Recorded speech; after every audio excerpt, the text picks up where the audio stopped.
Yes, people. Yes, people. Yeah. Somewhat. It's your boy, Bitz and Bobz. Listen, people. Watch along the Three Musketeers. All for one and one for all. All the way from Australia. Am I echoing? I'm echoing. Yeah, buddy, you are. Yeah. Okay. How about now? Am I echoing now? No. Okay. Yeah, all the way from Australia. The football capital, aka man like Bocce in the building. Bocce, how you doing, man? Not too bad. Good morning, boys. It's probably not morning there, but good morning anyways. It's like 5 o'clock now. Yeah, that's right. Yeah, 5 a.m. Mad. Absolutely mad. It's actually a decent time to get up for a game. 5 o'clock is one of the good times. And also my other co-host, my Scottish talisman. How are you, Greg? He's on mute. It's not when. There you go, mate. Let's see. I've still got an echo. 2 seconds. It's okay. I know how to sort it. Don't worry. All good. How about now? Yeah. Yeah, it's cool. Perfect. That was a good start. Yeah, it's Bocce's mic. So when Bocce speaks, just unmute yourself, Bocce. If you can remember to do that. 17 people in here, 8 people in here. Hey, George, how you doing? Smash a like, guys. Come on. Have you seen the team? What, the lineup? Yeah, the lineup's pretty strong. Yeah. Strong. Got win. 100% got win. I think he's trying to maybe get some goals in the first half to... He'll probably make all 5 subs at once if we get a goal. Well, we've seen that happen before. Yeah. I mean, surely we can't. Nah. I think this is a foregone conclusion. But I want to see goals. So let me.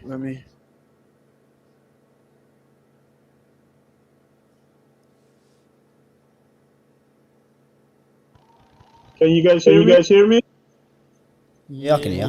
Yeah, I've still got the echo, but it's okay. Don't worry. Okay.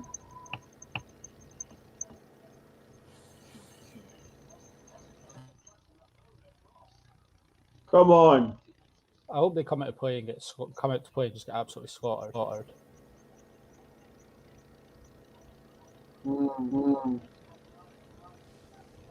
Oh, Fred.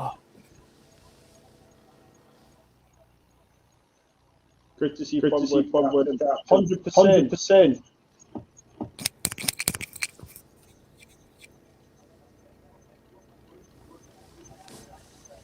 Conrad, give me 2 minutes. I'll do it now.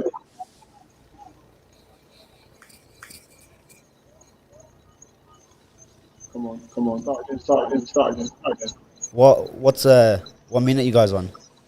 2:08. 2:08. 2:28. No, 2:28. Yeah. 28. What about you? I'm like 3 seconds behind. No way. This is how I can celebrate with you guys. I know. Go on, Bruno. Who do you guys want? I know it's too early, but who do you guys want to get in the next round? I know we got Ajax and Roma. Ajax. Either or. We'll beat them both. Yeah, we'll beat them both, eh? Yeah. Bocce. Yo. Do me a favor.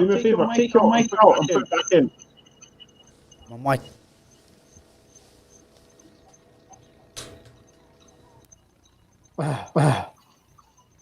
No. Hello. Still got an echo. Yeah, true, mate. Yeah, I took the mic out. I don't think it's me. Yeah. Whatever the echo is. I think it's me. No. It's me. Definitely me. Alright, here we go. One more. It was whenever you sorted something when you thought you couldn't hear anything, you went really close to the mic and then it started echoing. I'll mute myself. See if it's Yeah, how about now? Yeah. Yeah, but it's because when you mute yourself. Yeah. Hello. I'm echoing. What's on? Back to you. Hello. Oh, it is Bocce. Yeah. It's Bocce. Yeah. Yep. Oh, such a bad pass. I wish Greenwood had a go at Cavani there, like the way Cavani always has a go at Greenwood. I know, for not passing the ball. Or like just playing a poor pass. Bocce, what to do? Take it, unplug your audio, and then put it back in. If that might work. Big up to Jerry in the cut. Big up Conrad. George, I'm good, mate. I'm not bad, mate. Boy. Guys, we need to big up Bocce from the football capital. Literally just after 5 o'clock in Sydney right now, and he's watching with us. How about now, Bobz? Yeah. Is there still echo? Yeah, still echo. Don't worry.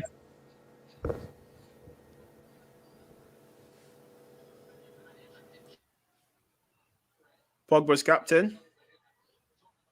Brave decision. Oh, not really brave. It doesn't really matter. It's sort of a dead rubber game, isn't it? Like Is it though? I think this game is the biggest game of the season.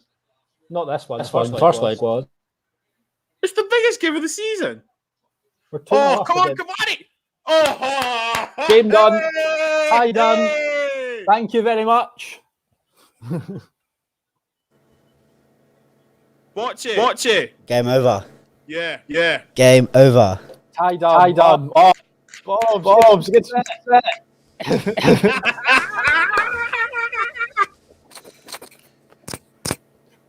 Apple is said. Come on! None of this second half nonsense today. On it for the start against a trite team. Pogba with the assist. Ole! Vamos, amigos! Ah! Look at the technique. Come chat to me, dog. Oh, that's brilliant. Come on. Jerry, come on. Get in. Right, I'm going to mute.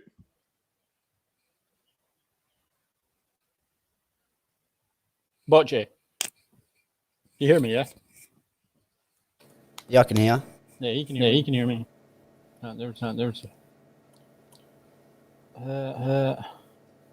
still the echo, Bobz. It's not making much difference. It's fine, you know.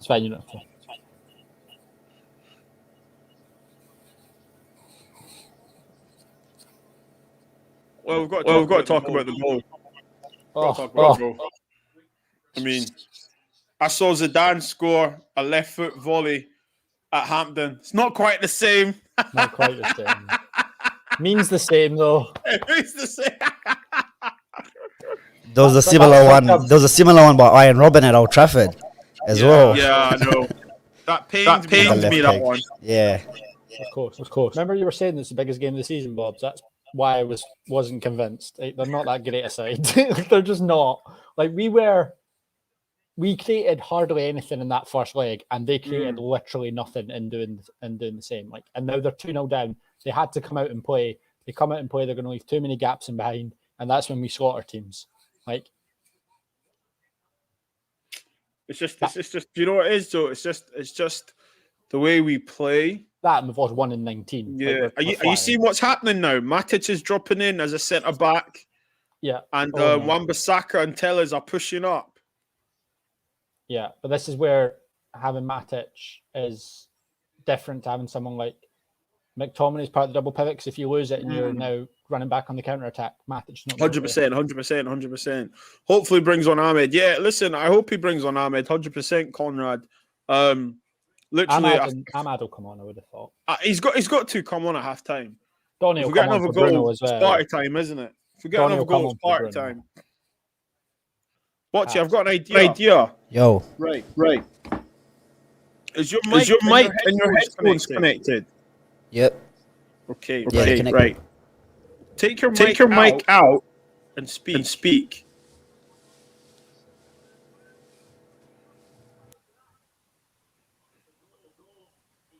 No, I can't hear you. No.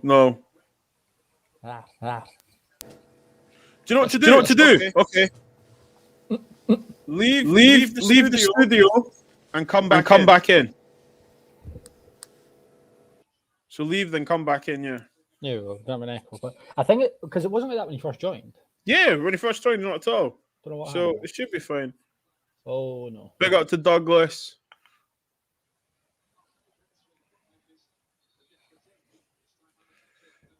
So, guys, obviously, people in the comments, who do you want? Ajax or Roma? Where are you going? Come back. Maybe try to fix it. Big up, Charlotte. Listen, Charlotte, just like Chelsea, we are going into another semi-final in Europe. Watch it. How's that? Yeah, I can't hear it, okay? Is it good or... Yeah. I can hear it, but it's okay. It's okay. Roma. Guys, who do you want? Who do you want? I think Roma will probably be the harder one out of the two, but don't really care, to be honest. I want the easiest. We'll give them another 7-1. That's when we won the Champions League. And Ajax, we've done them in the final, so light work. Yeah. I'm like you. Greg, what about you? I'm not bothered. I actually used to winning, so maybe Roman expect.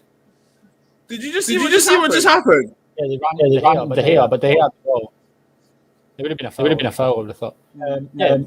I actually used to win in, so maybe you want Roma, but it doesn't matter. We're better than both of them. Let's be honest. We should be 100% whoever we come up against, and then if we get Arsenal in the final, that'll be exciting. We could go either way. You reckon Arsenal will win? Yeah. I think they've got enough to beat. What's their lineup looking like?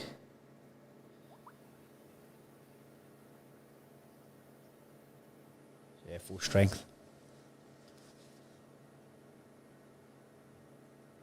So it's because we changed our the background. It's not red. We don't have the red seats anymore, Bobz. That's why we're out 1-0. Forgot about that. In terms of like science, though, I don't think that genuinely checked out. Yeah, makes sense. Because it makes you interpret distance wrong. It makes you think things are a lot closer to the colour red.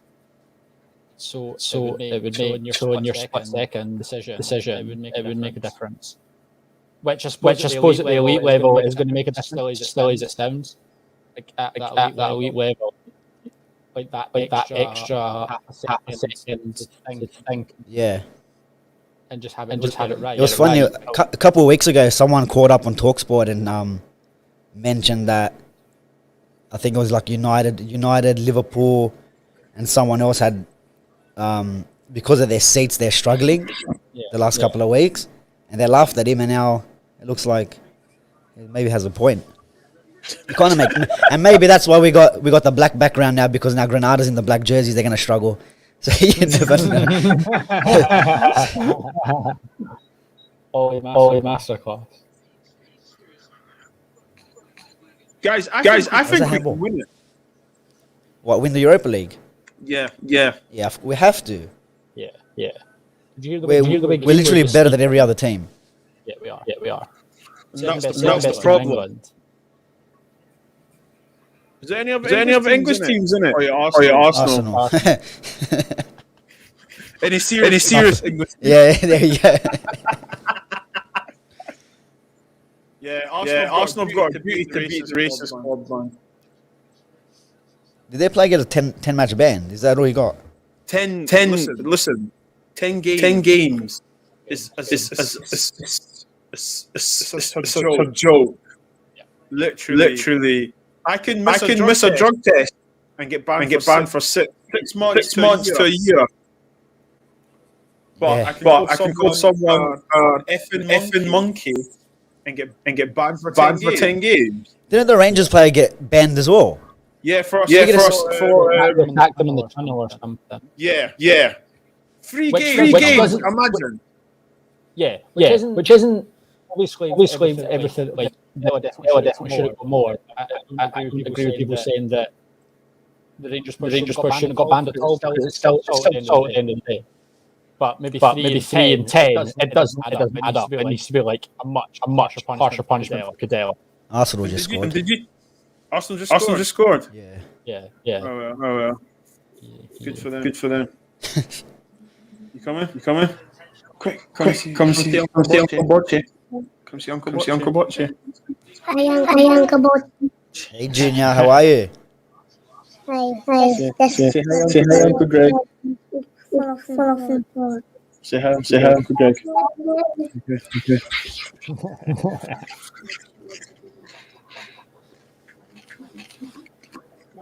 He just came and gave me a mic. Can't complain about that. No, he's eating them. They're giving it to me. Yeah. Oh, they're checking the goal. What are they checking the goal for? Oh, come on! Oh. Go on. Put the light up. Well, it's 1-0.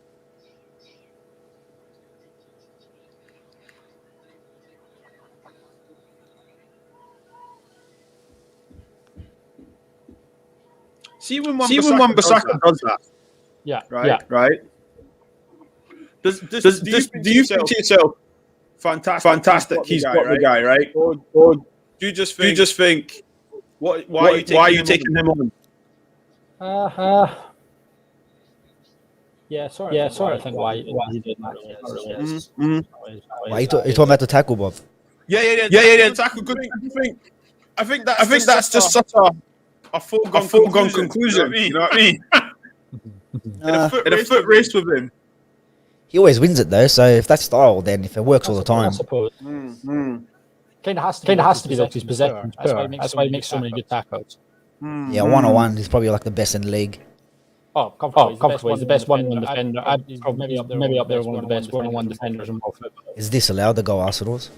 Have they? Yeah, offside. What? Turn Bobz. Oh, look at this screen. Pogba. What for? How is that even possible? He's going to give him a card as well. Slap in the face again, was it? Come see to watch it. Okay. Watch it. It's just your connection. Hey? That's it. Because watch. If I mute you, there's no echo, but you can hear me, right? So I don't know. It's technicality. How can Pogba get booked though? I honestly don't know.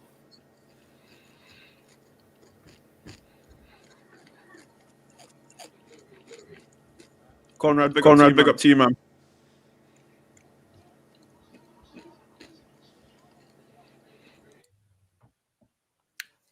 Anyway, guys, let's talk some serious football now. Yeah. Semi-final. So far, it's looking like we're playing Roma. Mm-hmm.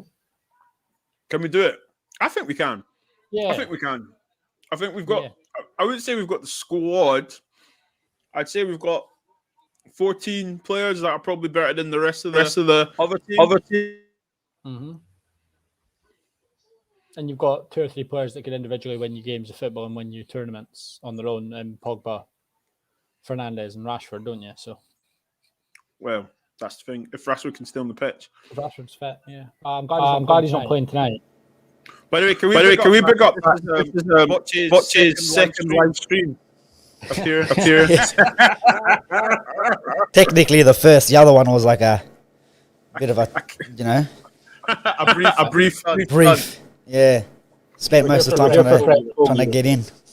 Botch, so like, Venetia, how you doing, mate? How you doing? Botch, what's it like when you record then? What you mean? So obviously you don't go live because of your stuff. So what's it like? Like, is it weird for you right now? Knowing that you're live? Not really. No, not really. To be honest, feels the same. It feels the same. The only difference is, look, the only reason I don't do live streams is because I like editing. I like putting the videos in, editing, doing the graphics and all that. I enjoy that. So, and to be honest, like to do it like right now, like let's just say with the Spurs and United game, the game's at 1 o'clock, 2 o'clock, sometimes 3. To get the viewers from here in Australia, most of the people are sleeping. You know, a lot of the followers and all that. So, yeah, I know they can watch it back later, but you know, a lot of people don't really watch back a 2-hour live stream.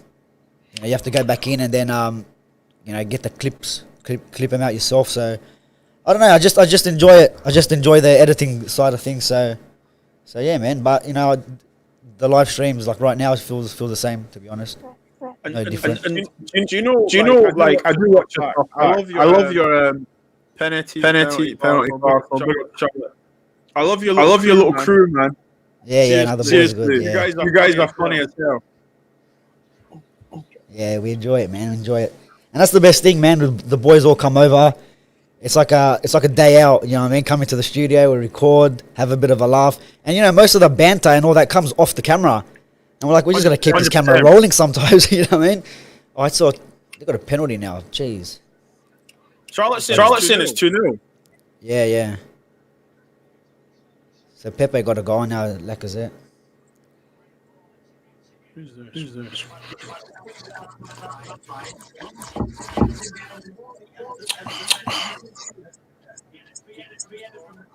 To be honest, look, big ask for them right now.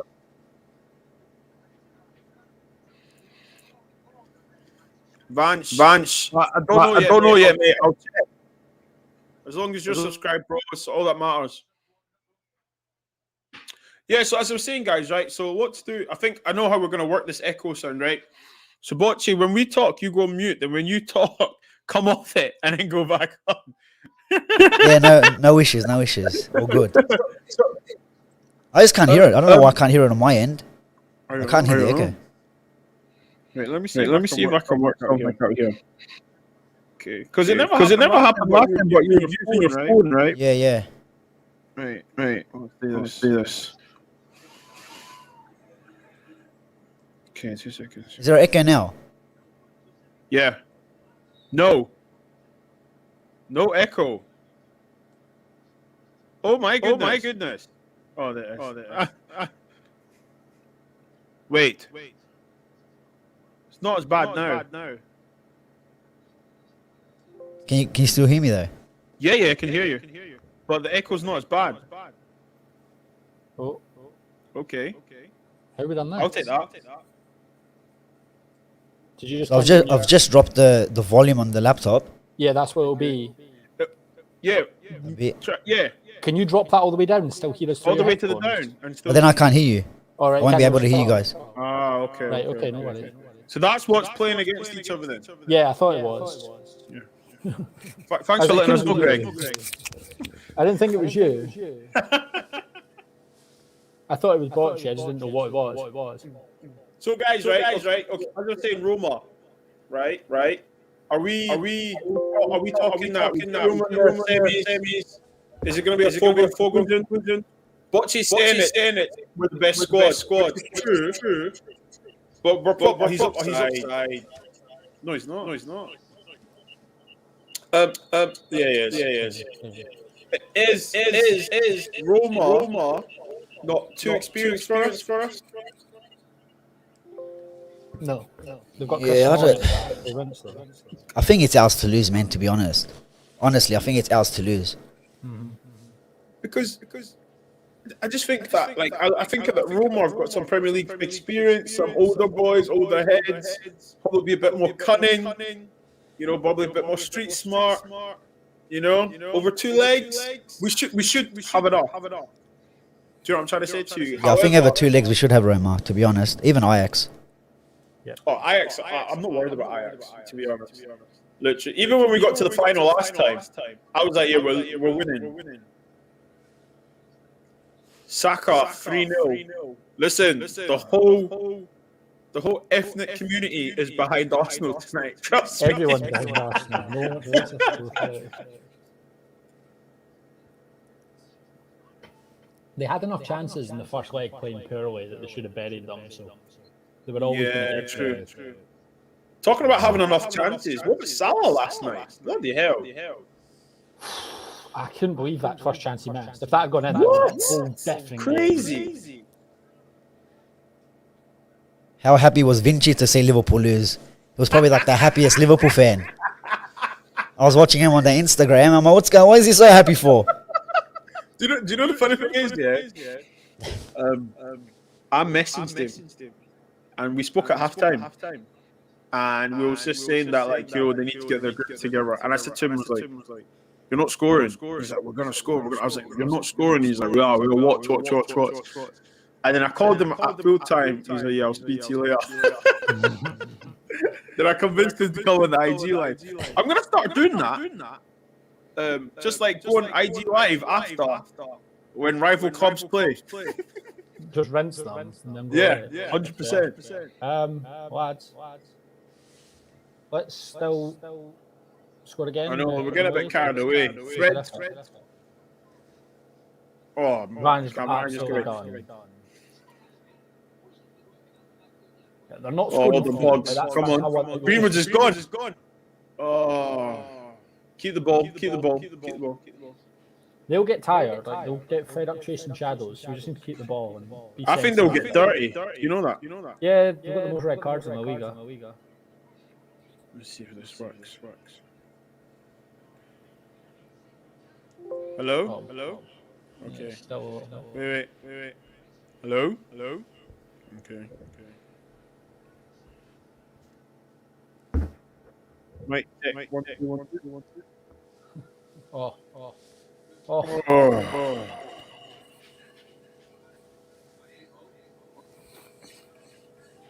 Yeah. Ooh, those kind of ball. That's worse. Do they work? It just looks like. It worked against Sociedad, didn't it? Because the defender ran at the goalkeeper. And But it's just like, sometimes I think, like, if there's only, like, there was only Bruno in the box, just keep the ball. I think it's Do you know just what I mean? like just making them think about something else. That the defenders more and the players have the ability to hit that pass more than anything else. So it looks like we could potentially get Arsenal in the cup final. Who do Arsenal get next round? Villarreal Arsenal get next round? Villarreal was Dinamo Zagreb. Villarreal. Yeah, well, Ooh, and who's winning that one? H7 is happy. It's only 1-0 to Villarreal on aggregate. Oh, really? Yeah, so you never know. Dinamo Zagreb can do another madness like they did to Spurs. But then again, it's only Spurs, so I don't know. Do you know what I think about Villarreal? I think about Riquelme, the yellow submarine. Mm-hmm. Do you remember what he done to Man United? Did they not beat us there? 1-0? Was it 1-0 they beat us? Years and years ago. Yeah. I can't remember that game, Riquelme. Yeah, Roman Riquelme. I don't know if that was his middle name, but yeah, Ran Riquelme. He was a baller. Yeah. Mate, did you see that pass, Bobz, from their player? Yeah, I know. That's the level team we're against you. But Fred passes like that as well. So what they But, like, this team would finish mid-table in the Premier League. I don't know, man. That's a good ball. Get it back off. Go back and see that, yeah, guys. See that. This is what annoys me sometimes, right? We get into those positions, okay? Get the ball, they go in the overlap, and then we always cut back. Yeah. Why though? Is it because Greenwood's naturally left-footed, or what? Like, you know, because most people whipping the ball. Do you know what I mean? And you've got Cavani in the middle, early cross. Bocce, what do you think? I don't know. I think some of them still think they're playing under Louis van Gaal a lot of the time. Go to the bar line and pass it back. But then again, even with crosses, I think like we're one of the worst teams of trying to whip in a ball. That's why Lukaku struggled as well. I think I was someone that wanted to keep Lukaku, but you're not giving him the service, and I think that's why I think Mourinho kept wanting to buy Perisic, because Perisic is that player that can whip in a ball. We've seen it for Croatia, Inter Milan, even when he was at Bayern Munich as well. And but we just ain't got the players, man. I don't know. I know Luke Shaw has picked up that his crossing ability, and we've seen Tellers cross in. Wan-Bissaka still needs to work on it. But who else do we really have to cross in a ball? Every now and then you see Cavani get onto something because of his movement. Yeah. But then, when Ashley Young was playing, I couldn't stand him. I could not stand Ashley Young. He'll put in 10, 20 crosses a game, overhit, underhit, even our corners, to be honest. When's the last time we actually scored from a corner? You know what I mean? Like in the last 5-10 years. Good. Very rare. But that's the thing though. Like, you know, the Lukaku, I didn't want Lukaku to leave. I actually thought, let's keep him. And that's what I worry about if we get Harry Kane. Like, I want Harry Kane to come to United, but then again, it's like if we're not supplying him, like we saw against Spurs, where no one was creating for Harry Kane, and you've seen how he struggled, and he struggled a lot of the times in the big games this season where no one's really giving him the ball, unless it's Son giving him a through ball. But to try whipping a ball to Harry Kane, if he comes to United, I don't know, he's going to struggle as well. And possibly. I'm not saying he will, but at the end of the day, it's Harry Kane. But just history shows, man. I think, right, to be honest, if Harry Kane comes, we have to change the way we play. And when I say that, we need more creativity. We need more creativity, and it means that we need to go out and get a winger, a right winger, a competent right winger. And I dare say, mid to allow us to play more creatively, because we need. Pardon? I think more so to allow us to play creatively. Like, I think Greenwood does a decent enough job on the right, but I feel like we need a defensive mid, because the issue we don't create anything just now is playing a double pivot every game. And when you play a double pivot, it's far too defensive, but we don't have a player capability of playing the single pivot on his own. So if you want to get a genuine top-class defensive mid, then it allows you to play two more advanced playmakers. You can play Pogba and Bruno as slightly more advanced in behind, and then have someone like, if you were to go and get Declan Rice or someone like that in behind. And then if you had a front three of Rashford, Greenwood, Cavani, and then your two behind that were Pogba and Bruno Fernandes, you're winning the league all day long. As long as you can defend, you've got plenty there. I think the right wing, while it would be amazing to go and get Jadon Sancho, and I think that's probably the one signing we will get, I think Sancho will be done pretty easily, especially Dortmund out last night. New reports coming out that Dortmund have dropped their asking price now, £86 million. You don't go pay, you weren't going to be willing to pay £100 million for a player last year and then not go back in for £15 million less. So it just seems like simple business that we'll go in and get Sancho, which is fine, but I still think unless we get a defensive mid, we're going to lack a lot of creativity. What we will be able to do with getting a right winger is we'll be able to break down teams a lot better that play a low block, but that's not necessarily creativity. It'll just allow us to move the ball left to right a lot faster, because we can't do that now. We've got to focus all our play down the left-hand side. But I think a defensive mid has to be like one of the very top priorities for us, just to allow us to play that little bit more creative, because you saw in that second half against Spurs how all he wants us to play. We were flawless, pretty much, because players had license to go forward, and especially once we scored the equaliser, he was trying to go for the win, and that's what he wants to do. 100%. Squad that can do it, and if Matic was 4 or 5 years younger, he'd be the man to play that single pivot, but he can't do it now. His legs are shot. That was horrible from Wan-Bissaka. Yeah. Bocce, what's your thoughts on what Greg just said? Yeah, 100% spot on. But the thing is, I don't. To be honest, I'm not too sure if we're going to get Sancho now. I think our issues now are elsewhere. Like he was saying, we've maybe playing the three up front, and then we need to get someone in like Declan Rice or Ndidi or someone that of that quality that we can play the single pivot. Yeah, man, I totally agree. I agree. But then again, it's every season. Every season in the transfer window, we have our targets and we get completely someone that a position that we really don't need. To be honest, we needed another forward, but if Martial was still there, do you know what I mean? I know he's had a poor season, but we still have players to play up front. We didn't get no right winger. We haven't got a right winger in how many years? And now there's talk of Rafael Varane. And then every day it's like advanced talks. That won't get done. It's not with our board. Do you know what I mean? We're gonna get. You know what? Just give Phil Jones another contract and let him play. I think That's what it's gonna be. It's gonna be one of them. But I agree there with to try getting defensive mid. We've got a technical director now and a sporting director, so they clearly because those appointments have been made regardless of who's been put in those appointments. The board recognised that the football inside is the issue. And I think that's a lot of what was being ignored. Like, a lot of people were focusing more on who the names were coming in to fill those roles, and it was like, well, it's a big, like, the first step's admitting you have a problem. The first step in Man United admitting that they have a problem with recruitment was and them admitting it is bringing in these roles and getting these people in to do these jobs.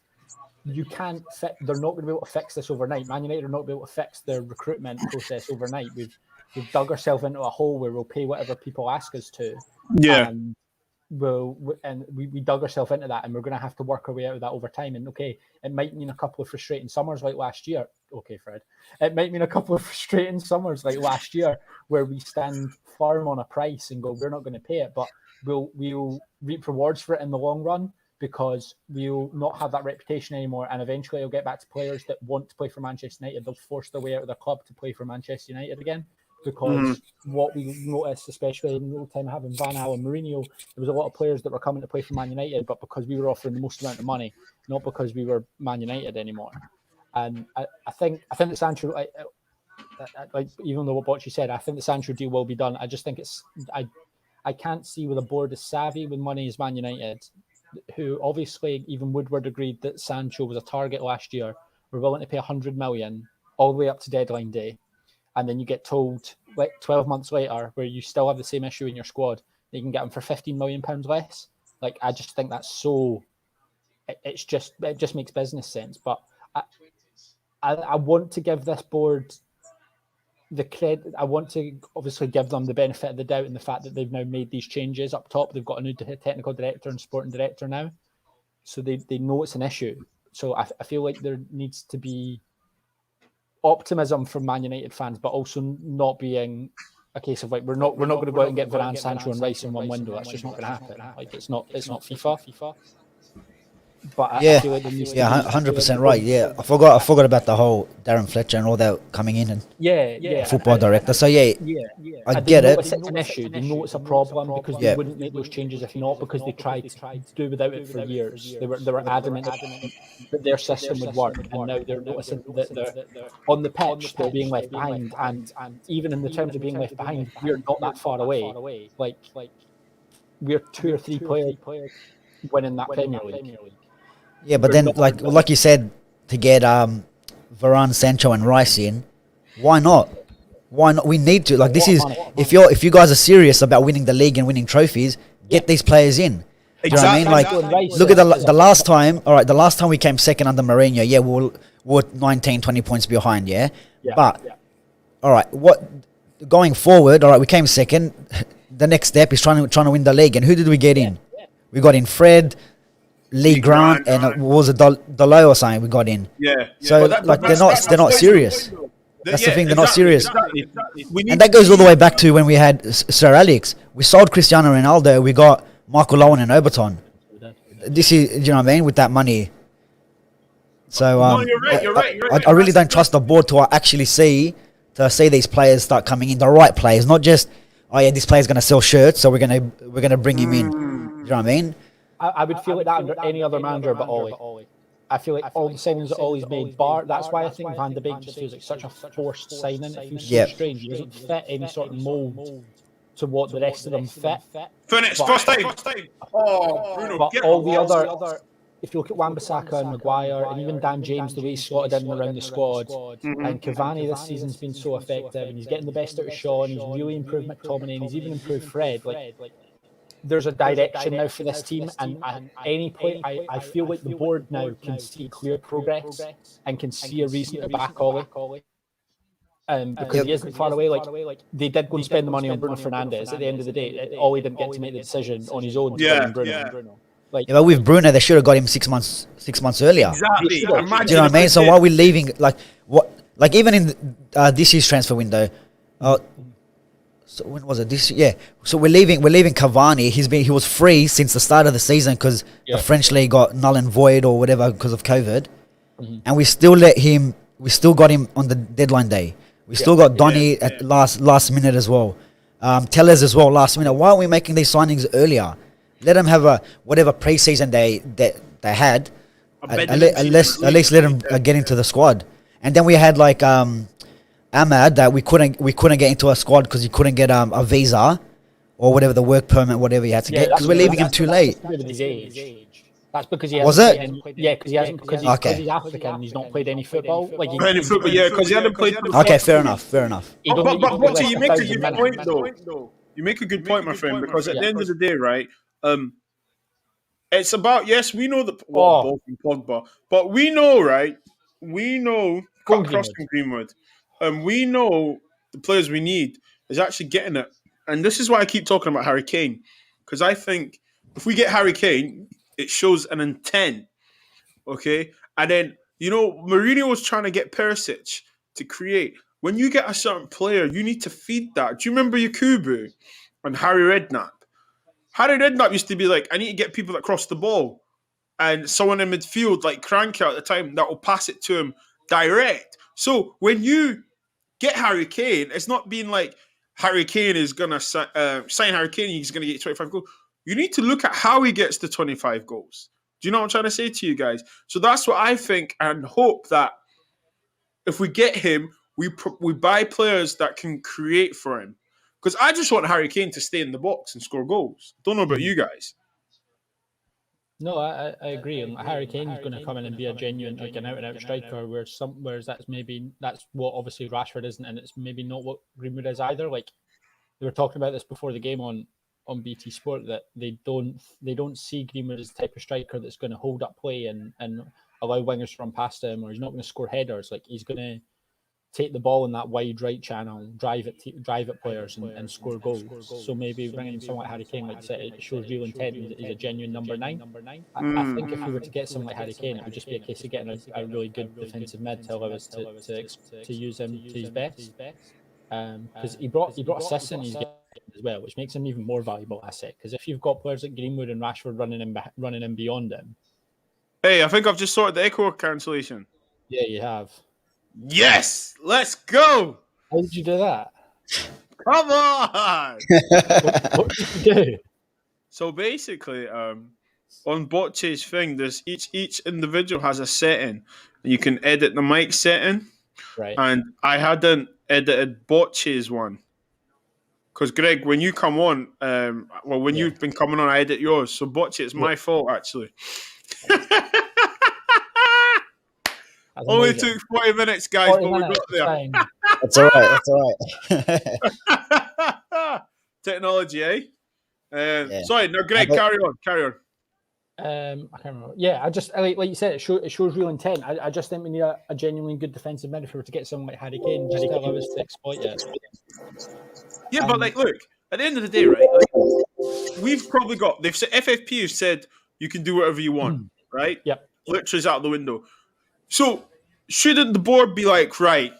Say the board was like, we can give you 150 M's.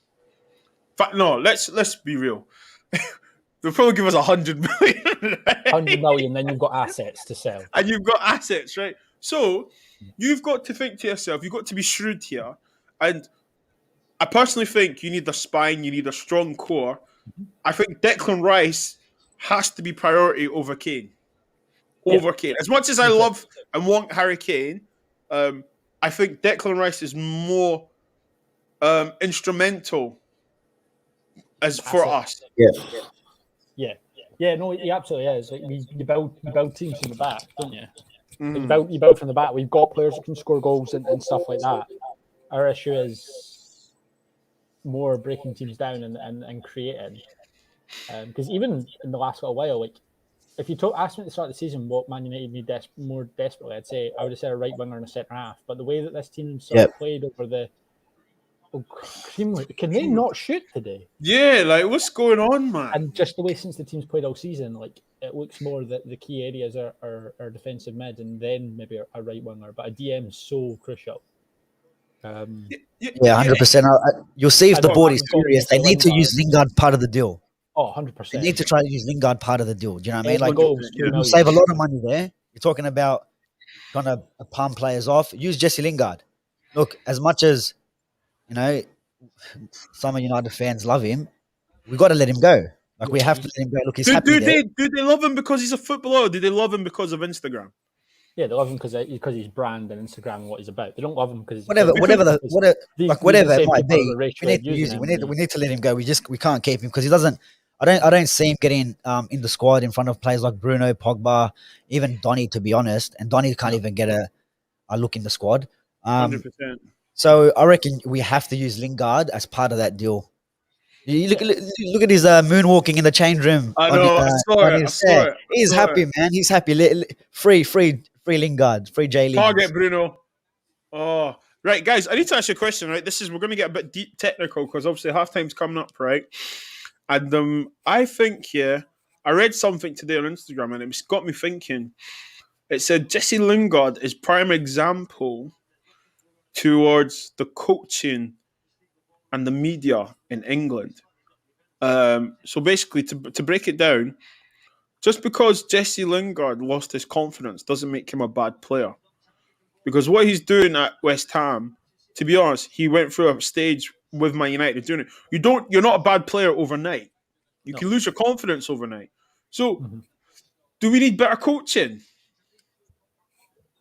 I don't think we need better coaching. I feel like obviously the media can print what they want, and that's free speech and everything like that. But I feel like there does have to be, in terms of personal attacks on young. Well, at the time he was a young footballer for Man United because he hadn't played a lot. Maybe young in age, but young in terms of game time at that level.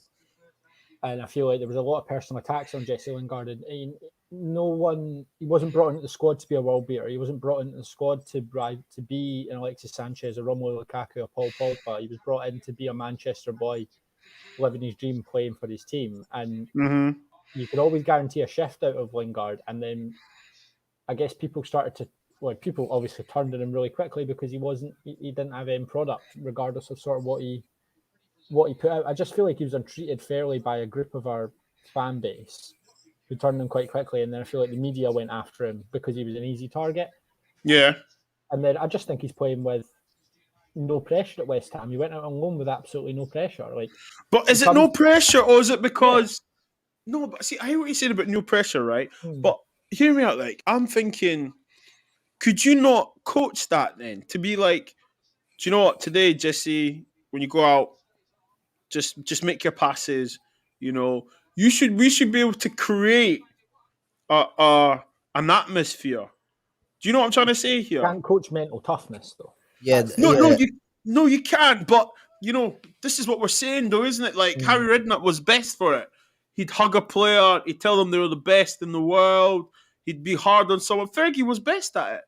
Yeah, but I think Ollie was doing that with Jesse. I think he gave him the time off that he needed. We obviously know that the family issues and all that he had.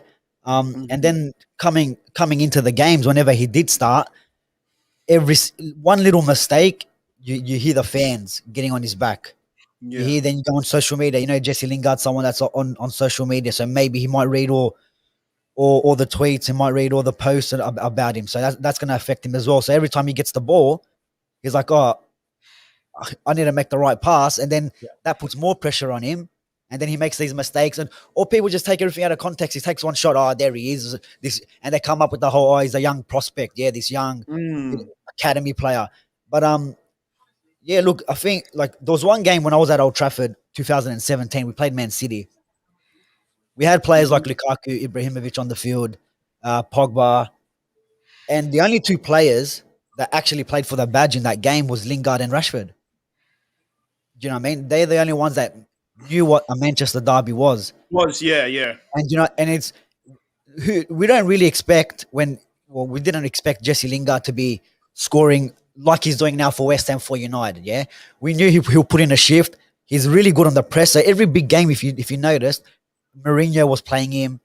Even Ollie, to a certain extent, was playing him in some of the big games where you knew that he's gonna give problems to the opposition, like Liverpool, like your Cities and your Chelseas. Lingard was always on the team sheet because the way he presses, the energy he brings to the squad. We can't all be a Ronaldo and Messi just scoring goals every single game. Do you know what I mean? Even our top players don't even do that.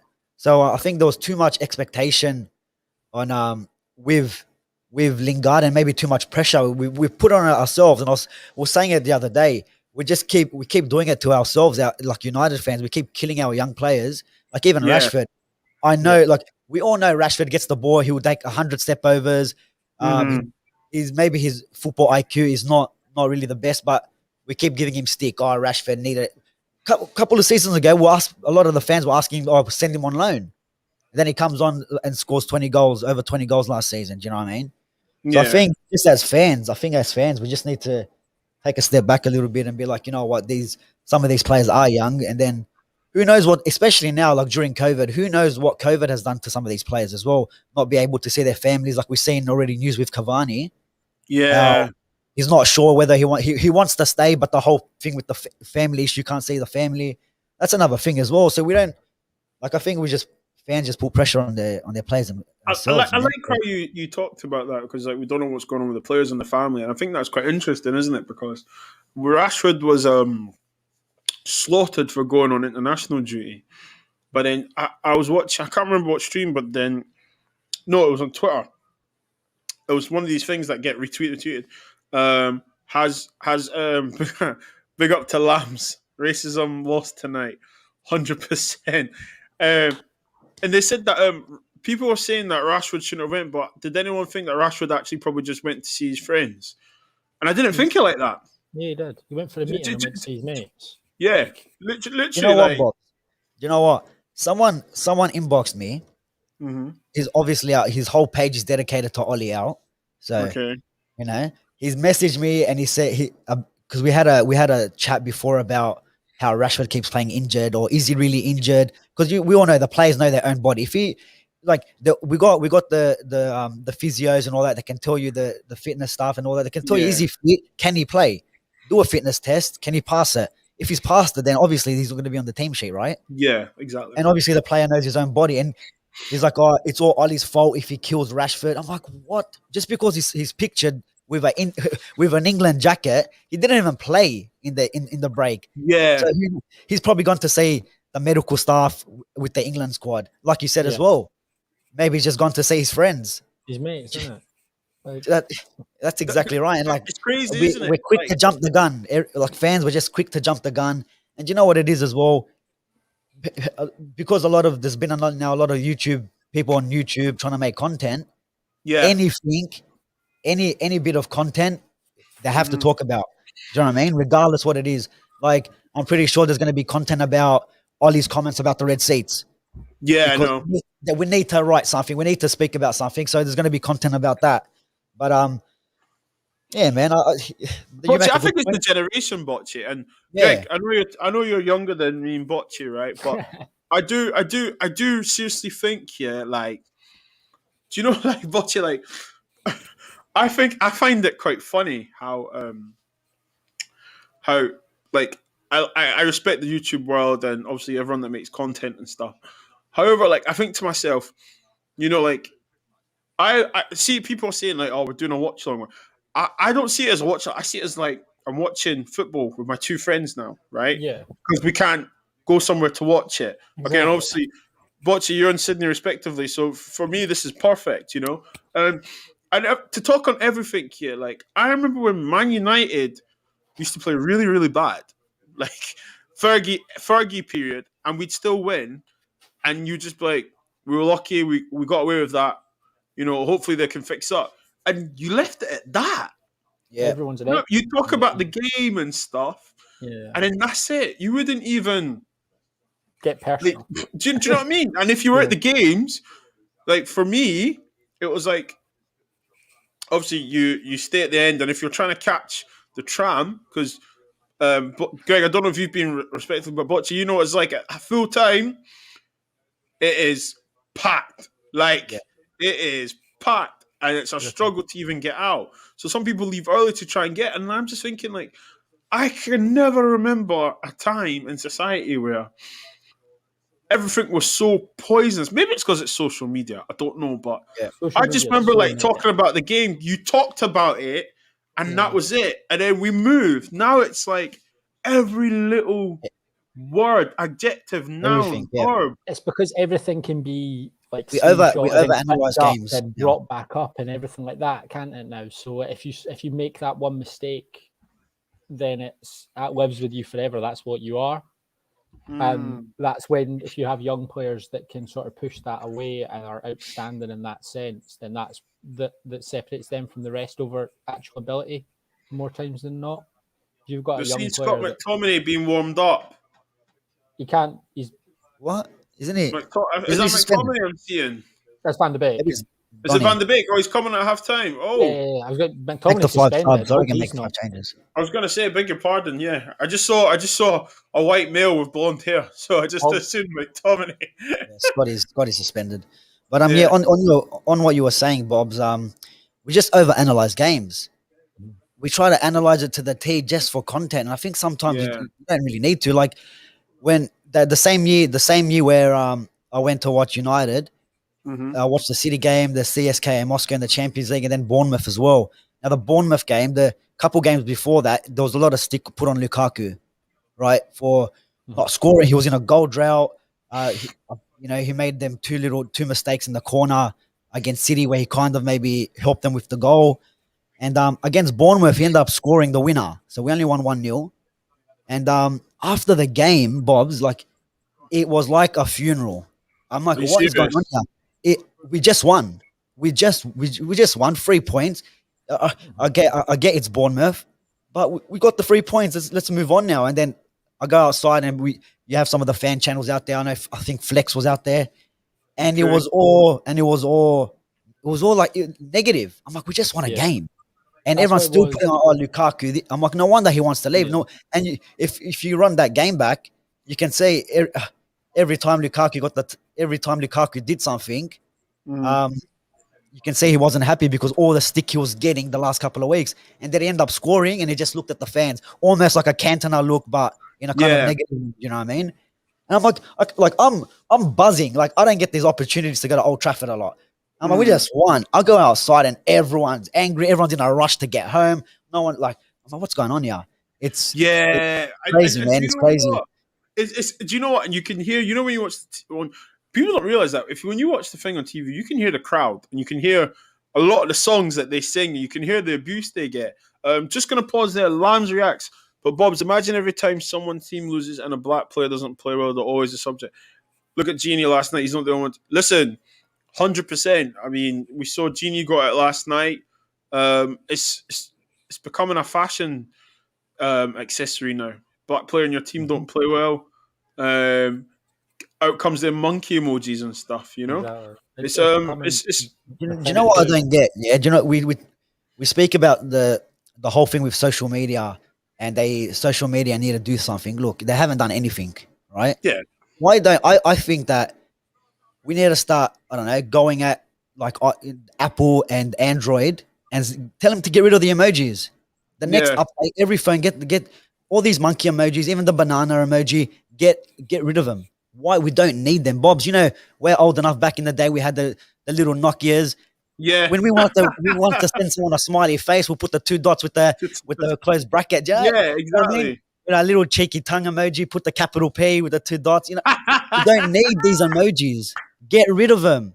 And the next update, that's where we should start, because obviously Instagram and all that, they don't care. Man, when who was it? Martial and Tuanzebe were getting that abuse after one of our games. Was it after the Champions League or whatever game it was? Champions League games, yeah. I've gone just to check out what all the abuse. And you know what? I've been on Instagram. It was like in the morning. I had a bit of time. I started reporting all these comments, and then I'm getting back from Instagram. Doesn't go like something with their guidelines. The comment stays up. I'm like, what? Like every time there's like a monkey emoji, it should be, the comment should be like verified before it gets posted. Like, I think I was talking to Aaron MUFC. Was that right? It was. Yeah. I was chatting to him when he put up a post when Henri said he was gonna he was gonna get off social media. Oh, Aaron, Mr. United. Aaron, yeah, I know what you're talking about. Yeah. Mr. Aaron United, yeah. Yeah, and I was just chatting to him a little bit, and I'll go to him. I'm like, yeah, look, people can be racist and send abuse, and social media doesn't do anything. And I was telling him, I was recording my son. He was just playing in the living room, and because I think it might have been like a Stormzy track or something in the back on the TV playing a music clip, and my literally within 30 seconds, my story got taken down off Instagram. Within 30 seconds. So Crazy, how can huh? and I'm not even like showing the clip. I was just recording my son. The TV happened to be in the background. So it's a joyful moment. within 30 seconds, my story got taken down. And they're like, if you can do that for copyright, why can't you do it for abuse? It's not that hard. Put it in the algorithm. Put certain keywords that we've seen being thrown out. Put certain keywords in. Once them keywords get dropped in a comment, make sure they get verified before they. Yeah, that's it. Remove them, and they should start by Apple and all these Android getting rid of these emojis. We don't need them. We don't need them. I think that's one of the best ideas I've ever heard. Get rid of. I'm telling you, the next update, they should just get rid of these emojis because what? Yeah. Like we said, Bobz, back in the day, we didn't have nothing. We're creating emojis ourselves. You know what I mean? Yeah, there can't be a conversation in the world where that brings more to it. Like, there just can't be.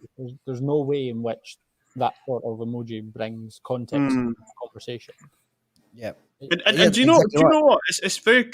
It's not even like I don't even use the monkey emoji anyway or the banana. Like I think I use the laughing. In fact, Butcher, I just send you laughing faces. That's it. Do you know what I mean? Yeah, and I don't understand why you need the animal because why would you need it to send it to someone? That's what I'm trying to think now. Like, why do you need it? And it's all this gadgets and maybe I'm just showing my age. I don't know, but less is more. Like real talk. Do you know what I'm trying to say to you guys? Yeah. But no, I hear you 100%. And just going off obviously Genie getting yesterday.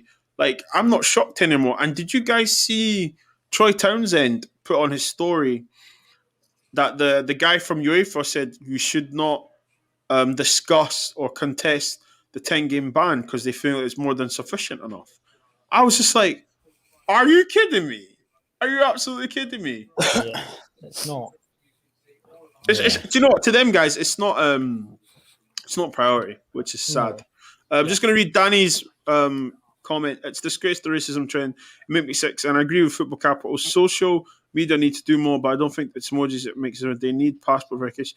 Listen, this is the funny thing is, yeah. Do you know the funny thing is? See when people go on internet and stuff, and then it goes type in your passport about. They click exit. They're like, oh no, I'm not doing that. Not doing that. If you go on Instagram, Twitter, Snapchat, TikTok, whatever, and it says, yeah, you need to enter your passport details so we can verify you. Trust me, I guarantee you, people that want to use that will not want to get banned, and they'll keep it clean. 100%. Will be gone. All the negative, well, not all the negativity. So still be negativity because you can be negative. You can start filtering it out. 100%. You can be negative and constructive. There's nothing wrong with being negative, but being abusive and negative, that's where the issue lies. Like, if someone has a bad game, you can say on Twitter and Instagram that they've had a bad game. Maybe not straight to them, but you can make if we do here. If someone has a bad game, we'll openly they've had a bad game, but it's not personal abuse. Like, you're allowed to have a bad game. Yeah, come on. When Fred scored, we were screaming. Oh, no. I've had that sent to me so many times. You're right there. You're right, because even there was an interview with Bruno, and they were asking him questions about his performance in the big games and something, and he said to himself, he goes, I don't need social media to tell me I've had a bad game. He goes, I know myself, I've had a bad game. I know when I've played good. Do you know what I mean? Yeah, and obviously the players know they're gonna watch back the tapes. They're gonna watch. They're gonna do the analysis of the games. They know they're not. They don't need us to go on social media and tell them what they've done wrong. You know what I mean? Everyone's UEFA coach these days, FIFA coach. So and do you know the funny thing is like, I laugh because I think to myself, like, the amount of people that are like. So, do you know what? You can be Ollie in, Ollie out, whatever. It doesn't really matter to me. But, like, I done a show today with Flawless. Big up Tim. Congratulations to them. 2,000 500 subs today. Well done, guys. I could listen to Flawless's voice all day, yeah? Oh, Start doing audiobooks. smooth with it, right? Start doing Audio audiobooks. I swear. He's smooth with it. But so he was saying that, like, you know, you can be all in and you can be all out. As long as you have things to back up. Don't just hit to me, yeah, he's a rubbish manager. No, because that doesn't cut it with me. Do you know what I'm saying to you? Like, Sam Allardyce, is he a rubbish manager? Do you know what I mean? He gets jobs done. You need to back it up. And for me, I just think that it's a wasteful argument, this all in. And like, I don't remember ever saying, but did you ever remember Fergie in or Fergie out? Never. Like, I think it kind of started from AFTV from back in the day with Wenger. Otherwise, I can't really remember. I can't remember that must have been the first this big is the culture. saga. Yeah. This is the culture, guys. And I think, obviously, the big YouTube channels feed off it. The big fan channels feed off it. But, like, and I think the youngsters now, they only know one way. If you don't play attacking football and win games, you need to go.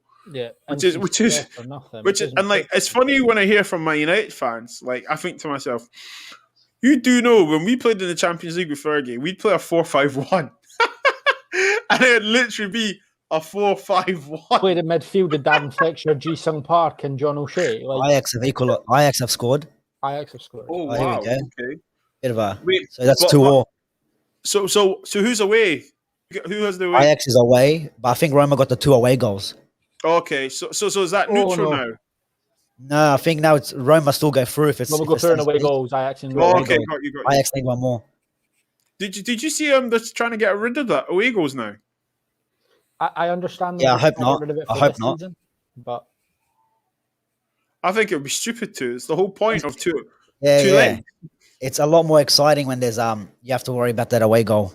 Like you saw a couple seasons ago with Spurs and Man City. Man City, yeah. Oh, even though they won the away goal, I can leave it. I think they're doing too many changes. Yeah, it's like they're trying to have to look at VAR first. Try fix VAR up. Exactly. It's like they're trying to change it too much, isn't it? Yeah. They're trying to change it too much. I think back to what you were saying, Bob, about these people that are like all in and all out, and they just sort of say, "Oh, he's a rubbish manager because he's not Pep Guardiola or something like that." Like, there's not many managers. I was watching a thing the other day from a guy on Twitter, and he was on about he's a West Brom fact, so but his football takes are actually really, really quite good.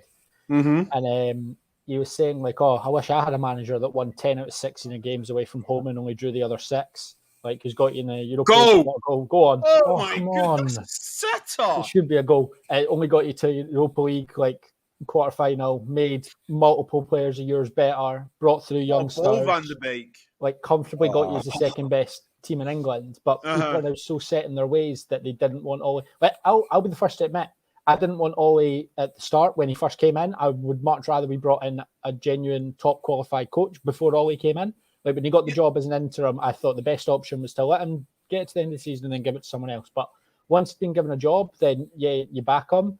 At the end of last season, I thought maybe it could have been a time to move on if they were going to do it. It should have been at the end of last season. But I think what people don't do now is they're so set in their ways of their agenda that they'll refuse to correct it, even if it's proven wrong. Like, because people, you can have an opinion, and if that opinion might be correct at the time, or it might have a point at the time, but then to just continue with that opinion just to spite, just to not have to admit you were wrong, it then just makes you look silly.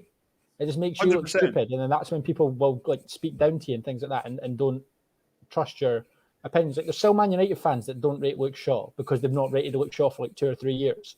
Yeah, and they can't go back now. You can't go back. Now they can't go back. But you can because you can be an adult about it and go, okay, you had a point 2 or 3 years ago, and you can admit, you can go, okay, I was wrong.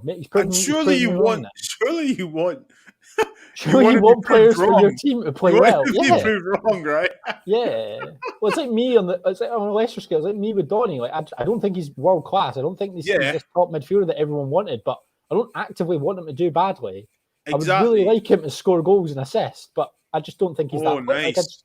Like, I don't think he's right now. I just don't think he's what Man United need. And that's sort of my issue with it. It's not a personal issue against him. It's more in terms of he just feels like I keep saying, he feels like such a forced signing. It was like he was bought for the name. I think he was bought because Pogba was going. Yeah, or they thought Pogba was going anyway, didn't they? Well, Pogba came out and said that it was time for a new challenge, so I think they had agreed to go. Because you know, it's like all the rumors of him being linked with places have stopped, haven't they? Really, it was quite strong then, you know. And there's no smoke without fire, guys. So I mean, I just think I honestly just think that like the toxicness, if that's even a word, just poison, just like some of the things I see on Twitter. Like today, I went on because I was tagged on something, and you know when you refresh it, I was just watching. I was just like, what? Just like some of the crap, and I just think to myself like, okay, cool. And I put my phone down now. Like literally, I'm just done reading it now. Literally. That's why I'm hardly on it. To be honest, I didn't even know how to use it. I just go in there. I just post my whatever the videos that we've uploaded, and that's it. Yeah. And maybe start, and the only reason really is Fabrizio Romano. I get my notifications. I want to see that here we go when we get Sancho and Haaland and all them, man.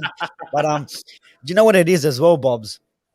You know, all these fans, if you want to call them, you know, it's like you know who they what social media people they follow. Yeah. Like some of the conversations you have, I'm like, that's not your opinion. Like I go on rants and bants, and you're saying you're copying what he's saying. Do you know what I mean?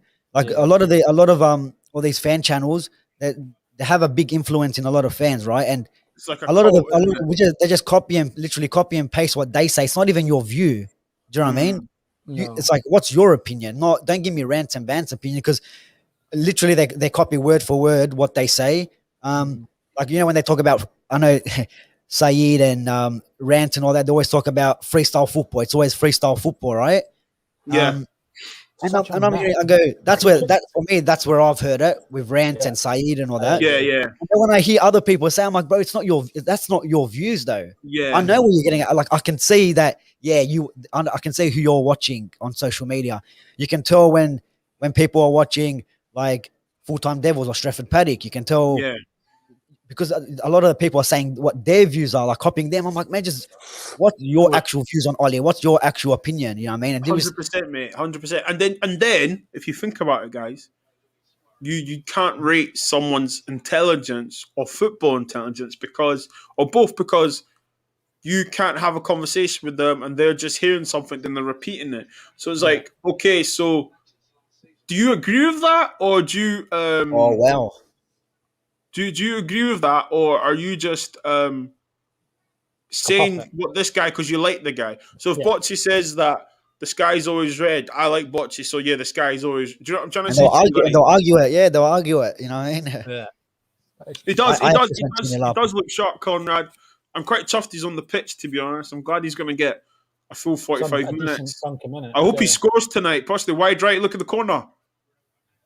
Oh, Donny's on to it. Go on, Donny. Go on, Donny. It's all about the stepovers, Donny. Ole. Good lad. Ole. Ajax have scored 2-0. Again? They might be checking it, though. There might be a foul on Mkhitaryan. Cavani!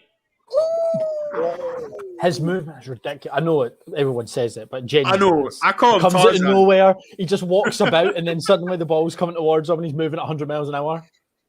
Yeah, his movement off the ball. Look at that. Could be on as well. Look. Oh. Honestly, I can't remember who it was. Who was it? I think it was Saeed, actually. Oh, he's missed it. I think it was Saeed, before he was on one of Keane's shows, was on about how Cavani's not a world-class striker and never has been. And I honestly will never understand that take. Like, he's got nearly 400 goals. Mm-hmm. In the world football. I think only Ronaldo and Messi have more goals in the last decade than Cavani. Like, yeah, I think he's like top 4, top 5. Yeah. The last 10 years, yeah. Do you know what? Everyone's entitled to their opinion. That's his views. You know, that's Saeed's views, and that's fair enough. But now we're going to have other people saying Cavani is not the best striker or has never been a world-class striker because they just copy what he's saying. Like, what's your actual opinion on him? Do you know what I mean?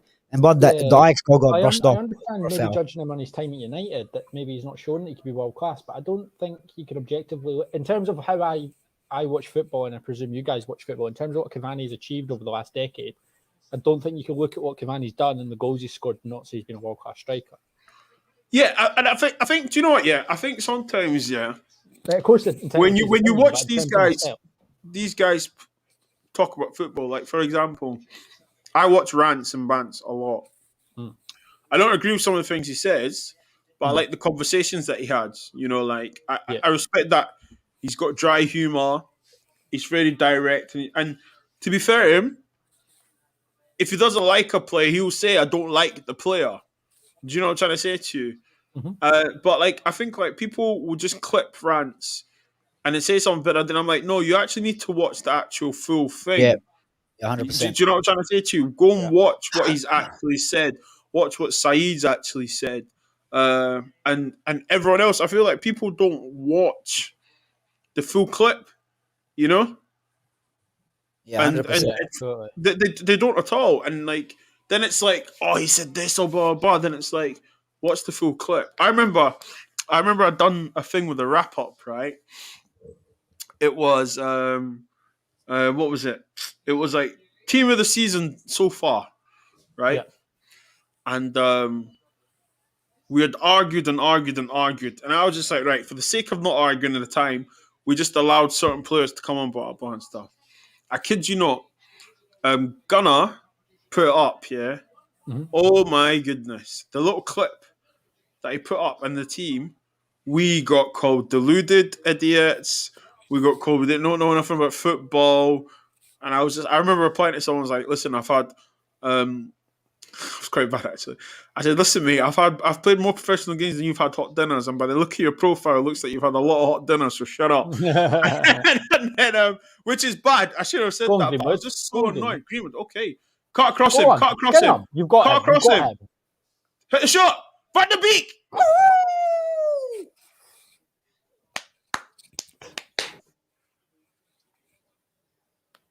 That was some tackle from Wan-Bissaka. You want a foul for that? You went to Van de Beek for the rest of the season now. Do you know Greenwood ran past the ball there? Yeah, it wasn't a pass, but it would have been some assist. So yeah, anyway, so we put that team out. They're gonna put the team out. Should have seen the abuse, and I was like, and we kept saying, "Watch the clip, watch the clip, watch the clip." No one wants to watch the clip. They don't want no context or anything. Blah blah blah. So literally, we I think I put like, say it was something like Suchet or something, and then like this guy was like, "How can you put Suchet?" Blah blah blah, and he said something. I was just like, "Watch the clip." We literally for 45 minutes we argued about how many people should go in here, but no one wanted to look at that. Do you know what I'm trying to say? So this is the culture you now. Give context. You don't just put up like a 15-second video reading out your team and then go bye. Like you put up a full video there that's context in terms of why you think that. It's just so. It's like these people we were talking about the other day when you were away, Bobz, after the Spurs game. That these people that just watch highlights or look at scores and then see Bruno hasn't scored or assisted, and then immediately Bruno was useless in a big game. Yeah, scoreline analysis. Was it Bruno on Sunday was brilliant. Like, he didn't score an assist, but he, especially in that second half, the way he found the pockets and opened up the play, like he was just really, really good. Well, do you know what? Here's one, right? This is when I was just like, I'm done with Twitter. Neymar, the other day. Oh, how good was he? Right? How good was he? Didn't score, didn't do nothing, yeah? Don't have to. They lost. And they lost as well. Yeah. And like, the best player on the pitch. People are like, oh, he didn't score though. Who cares? He must have the game, he didn't score. And I was like, and I was so close to replying to this person, like, did you watch the game? And then I thought to myself, you're probably one of these guys that probably doesn't watch the game, looks at stats, or whatever, or highlights, doesn't see nothing of, you know, of Neymar and goes, oh, he didn't score though. And I'm like, wow. On that game, and then now I've stopped getting angry. I've stopped being like, oh, I'm just like, do you know what?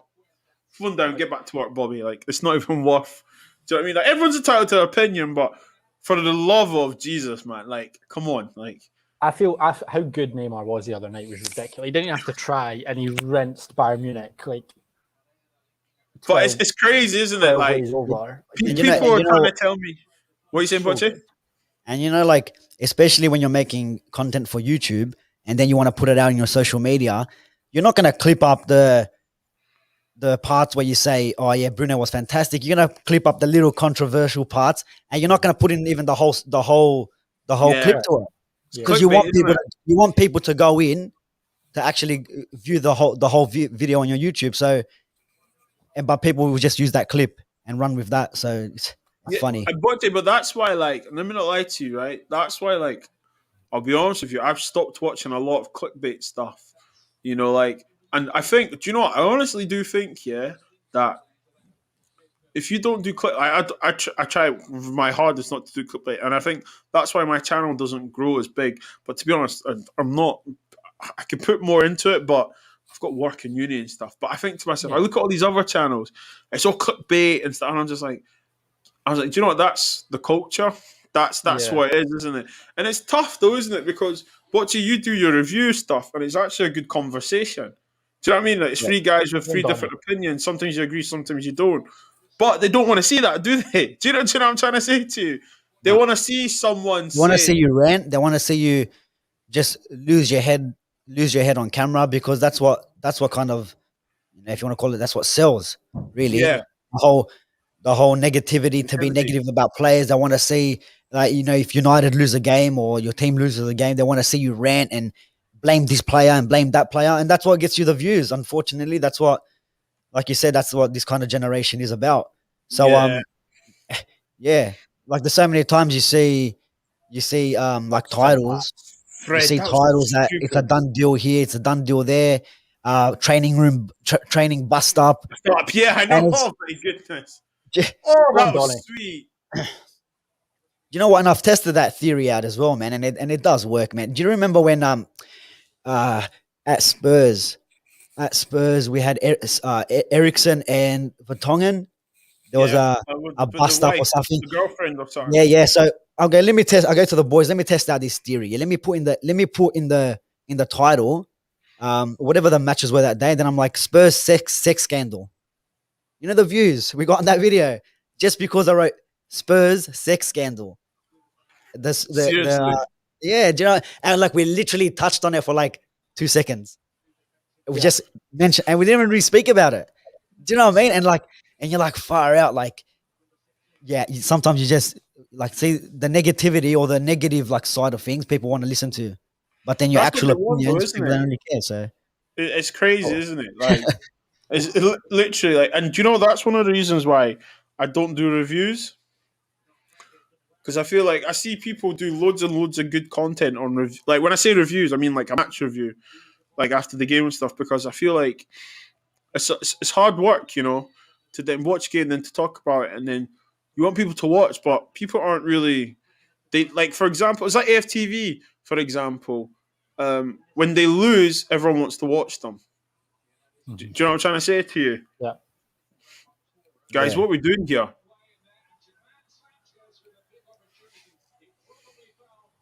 See when De Gea comes out and shouts at them, do you think they're like bricking it? No. That was so convincing, Greg. No. I bet his kids put themselves to bed. Like, he doesn't have that, or I don't know. He's just not that commanding goalkeeper, is he? Like, he never has been. He's not, and it's not like he's 6'5". You know what? Like, I, to be honest, I hope we don't get rid of him, because we're talking about transfers and getting players in. If Henderson is at number 1 next season and we get rid of De Gea, then we have to find the second keeper, because I think Romero is going to go as well. So there we go. That we've got another position that we kind of really shouldn't be looking for, but we're going to have to go and get, because who's our keeper after that? Lee Grant or? But then is De Gea really going though? Do you know what I mean? Like, but like, let's just say with all the rumors happening, he's gonna. We need to get rid of him. Like, we need to get rid of him because Henderson's our number is going to be the number 1, or we're going to phase De Gea out. whatever the story is, if De Gea goes, then we need to find the second keeper. Otherwise, we're going to get Phil Jones in. Just whack on a pair of gloves. You're on contract. Do something for us. Be a second keeper. Sit on the bench. A John O'Shea or something, innit? Yeah. Rio Ferdinand. Give him a spell there. We still got Romero. Like, would he stay? Yeah, he's still at the club, I think. Yeah, but I just don't like the way he was treated, or he's getting treated. Like he wants to leave. If De Gea leaves and he's told you're going to be backup keeper again, like you're going to be backup keeper for Man United, or is he going to go and be backup keeper for Everton, or like?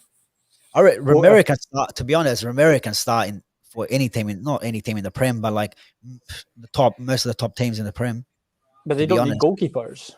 Like really, Spurs is the only one probably that needs a keeper. Yeah. And he seems at the wrong end of the age scale in terms of what Tottenham, because they would just keep Lloris. The issue they've got with Lloris is his age. I think, but you're right, though. But then again, like maybe even Arsenal, we probably won't sell to them, but I don't know. Ramirez, I believe, is better than Leno, and if Matty Ryan goes back to Brighton. No, is that not permanent? That role? Mm-hmm. No. Mm-hmm. Who? It's permanent, isn't it? Matty Ryan. Permanent. Yeah, it's permanent. I believe so. No, it was just on loan, wasn't it? No, I'm sure they made it permanent for 1 million. I don't know. I might be lying. Recently, I thought that was permanent. He's one of my boys. Went to school with him. Him and Aaron Moy. Serious? Yeah. We all went to school together. What were they like at football? Hey? What were they like at football at the time, though? They were good, man. With Matty Ryan, yeah. Mm-hmm. He was because he's a short keeper. He got told that you're never gonna make it. You're too short for a keeper. Serious. So he proved, well, I don't know where that coach is now, but he proved him wrong. Yeah, you're too short to be a keeper. You're not really gonna make it. And look where he is now. So, and to be honest, and Arsenal is his favorite club anyways. So really interesting. Yeah. So I actually, I actually said it in one of our videos, like when he wasn't playing for Brighton. I'm like, man, Arsenal. I think Leno might have been injured or using their second keeper at the time. I'm like, Matty Ryan, go to your club, go to your favorite club, Arsenal. And the next month they actually signed him. So I thought it was on. I think he's just on loan. There may be an option to buy. I hope he cash out you something at least. Do you know what I mean? Yeah. For the good fortune. And Aaron Moy was like, again, class above like most of the players at his age group. So it's a shame that he left the Prem. It's a shame he left the Prem. I think he could have still played there. To be honest, what is football like in Sydney? You know what, man? I think just the curriculum needs to be tweaked a bit. I think we keep trying to follow the Dutch system, which I don't really know why, because the Dutch haven't really done anything. I know teams like Ajax and all that, to develop players, they probably have one of the best academies in developing players in the world. 100%. Definitely last like 20 years for sure, even longer. You know what I mean? But yeah, man, there's a lot. It's hard to explain, because it's like a lot of players get picked based on if they're fast, if they're strong, not their technical ability. Like Matty Ryan's a good example. Yeah, you're too short to be a keeper. You already gave him no chance to begin with. Yeah, exactly. And if he was someone with a poor mentality, or couldn't handle maybe the pressure, or you're not an adult. Xhaka has just scored. But scored. Yes, that's 1-1. The other goal Ajax scored was disallowed for a foul. Ooh. But if he had a mentality wasn't that strong, then you never know. He could have pulled out of football altogether. So, but when it comes to picking players and it comes to developing players, man, there needs to be a lot of work here. Like if with COVID last season, our National League, the A League, which Man United might be buying a club from here, but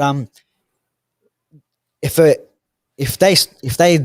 they null and void the league, we probably wouldn't have seen the league ever restart, because there's not that much money. Yeah, like there's not that much money put in. The money that's spent, they use on other codes with like your like rugby league and rugby Yeah, union.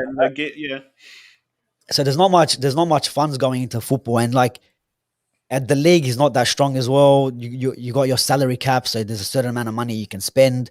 And but when it comes to developing players, I don't know, man. It needs a lot of work. It needs, like even from like grassroots level, and then going into your national Premier League, where you're if someone just say you're a 10-year-old and you're really not that good enough, 11-year-old, you're not that good enough to be playing in that level, but your mum or dad sponsors the $10,000 sponsorship, he's in. Yeah.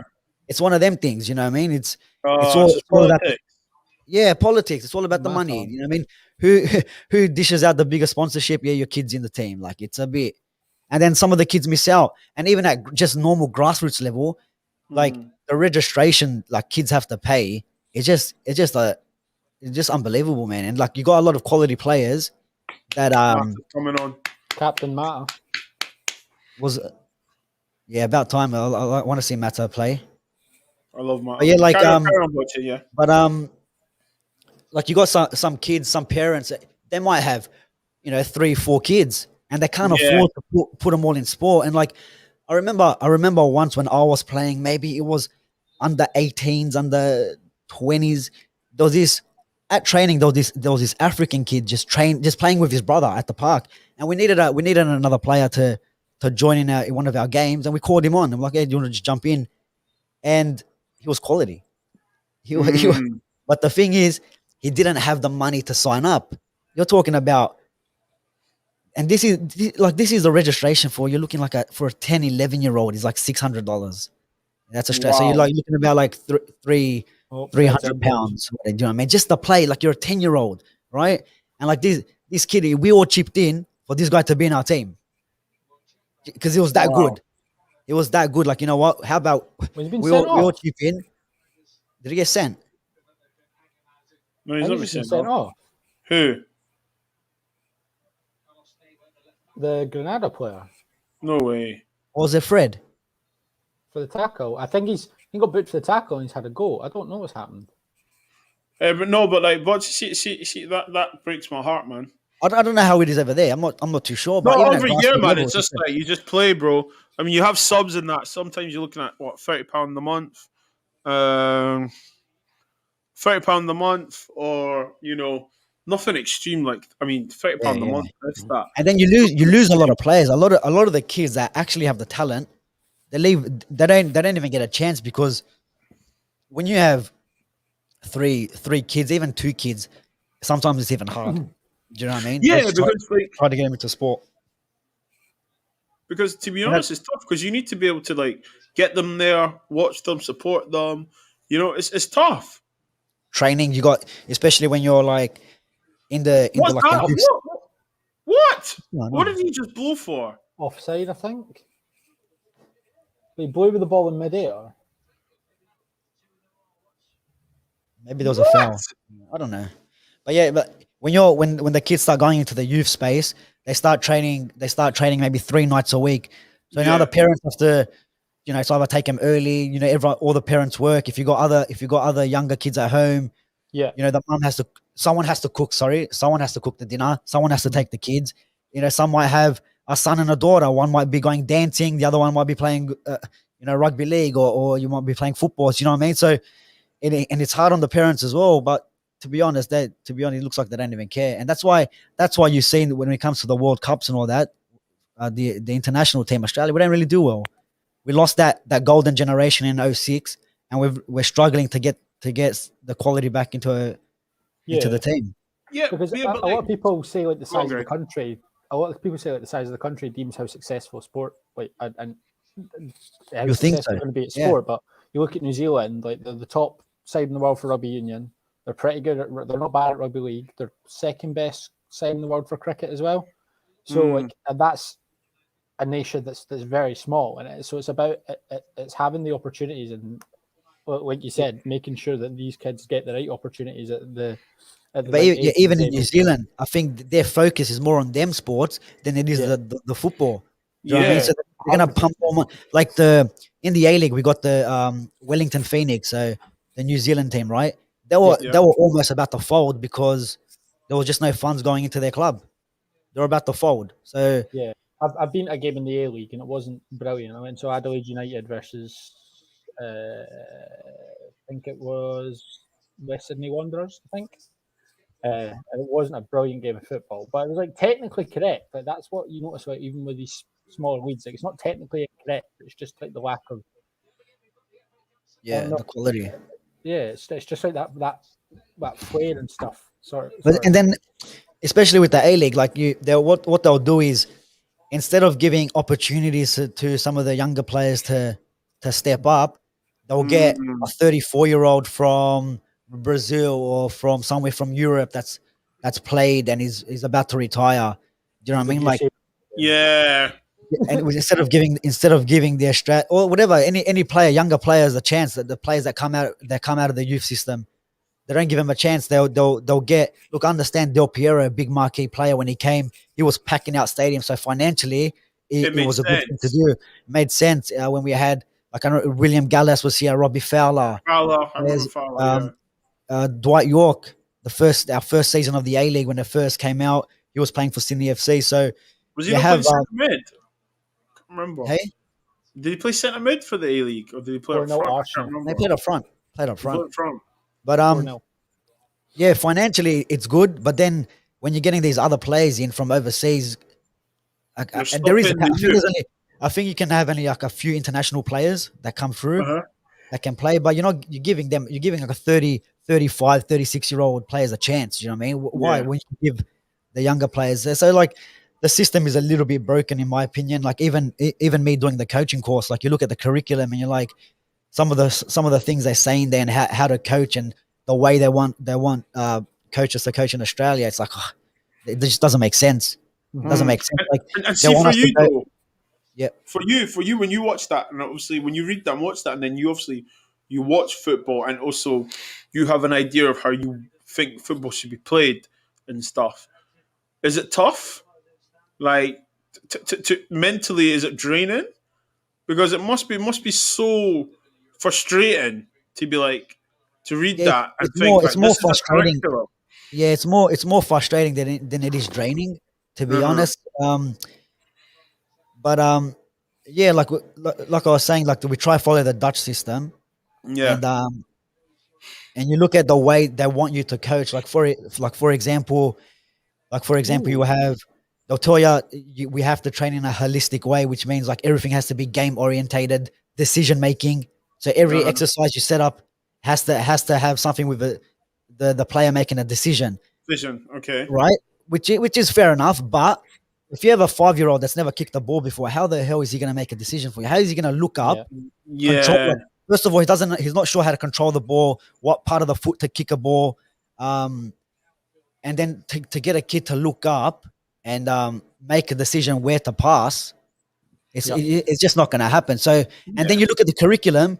You got countries like Spain, Germany, who else?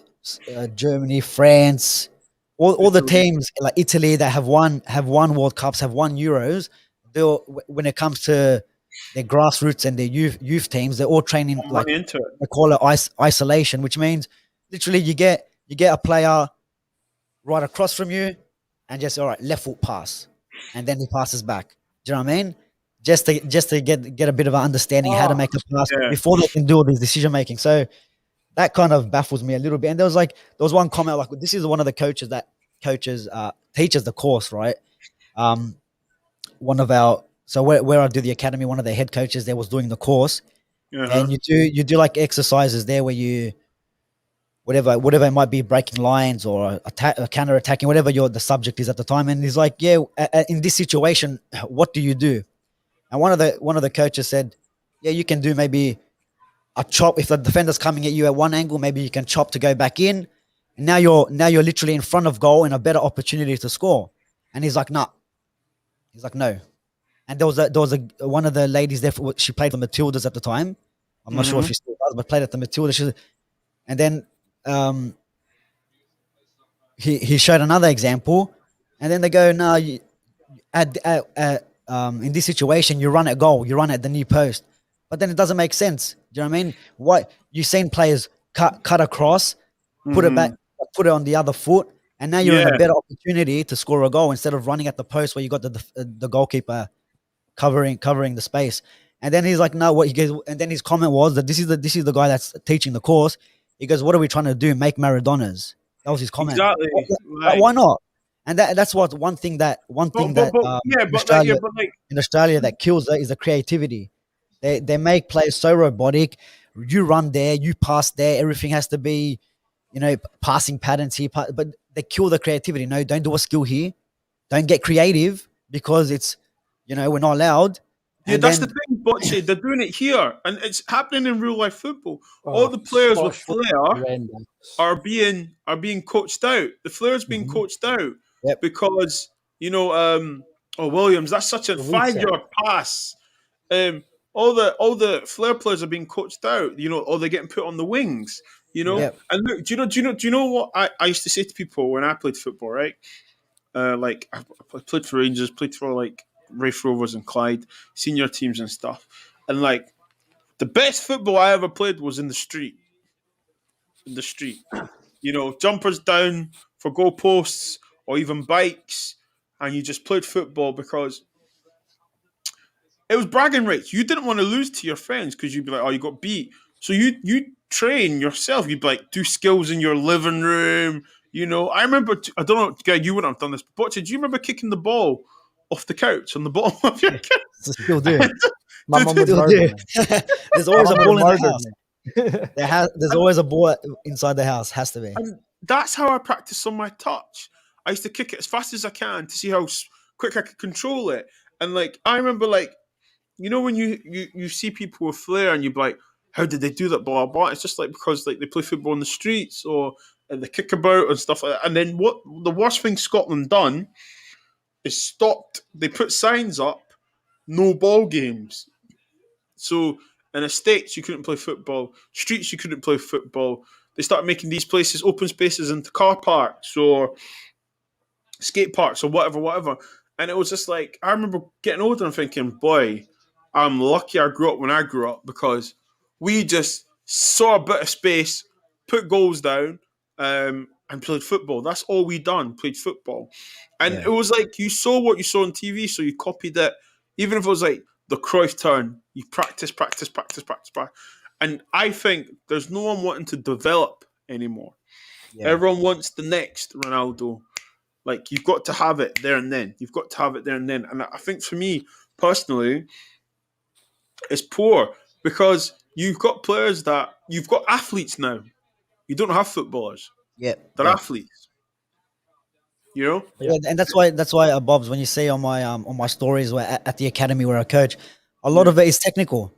Yeah, It's technical. Do you know what I mean? And we tell the kids, we go, listen, you don't win the ball in your own box and start hitting Cruyff turns and Maradona turns in your own box. You do it in the final third. Get creative there. We teach them to get themselves out of trouble.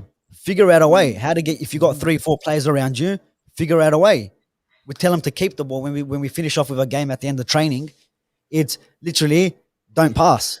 Yeah, it's exactly. It comes to the time. All right, you don't pass. Find a way. Yeah. Turn here. Find the space and get into that space. But just on that comment, there was a comment about Manchester City. Yeah. I've not read it out yet. Is the Man City ownership of Melbourne having a positive and negative impact on football leagues? Look, I think there is positive and negatives. I think for the club not to fold, they're in a strong position. I think they got the backing now for the City Group. Mm-hmm. One thing I didn't like about what Melbourne City and Man City are doing at times is if Melbourne City want a player, this happened with Aaron Moy, and I think there was another player it happened with as well. Man City will sign them, but then send them out on loan to Melbourne City. I just think something like that, and they never, Aaron Moy never played for Man City, never got a game, but he actually signed. I know. So I don't like that. I don't like that fact that how you sold them a dream, and now you're actually going back to. They were never ever going to play, were they? Yeah.